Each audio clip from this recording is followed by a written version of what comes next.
క్రైస్తవ రాఖీ పండగ, రక్షాబంధన్. ఇది ఈ మధ్యకాలంలో అన్ని మతాల వాళ్ళు కూడా జరుపుకోవడం మనం చూస్తూ ఉన్నాం.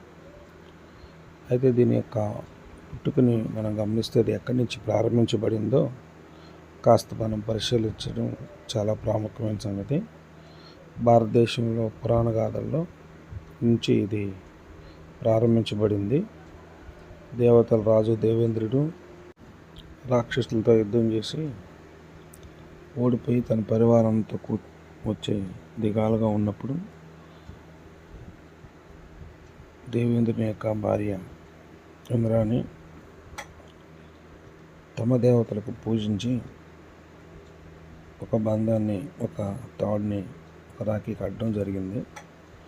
ఆ తర్వాత మిగతా వాళ్ళు కూడా అందరూ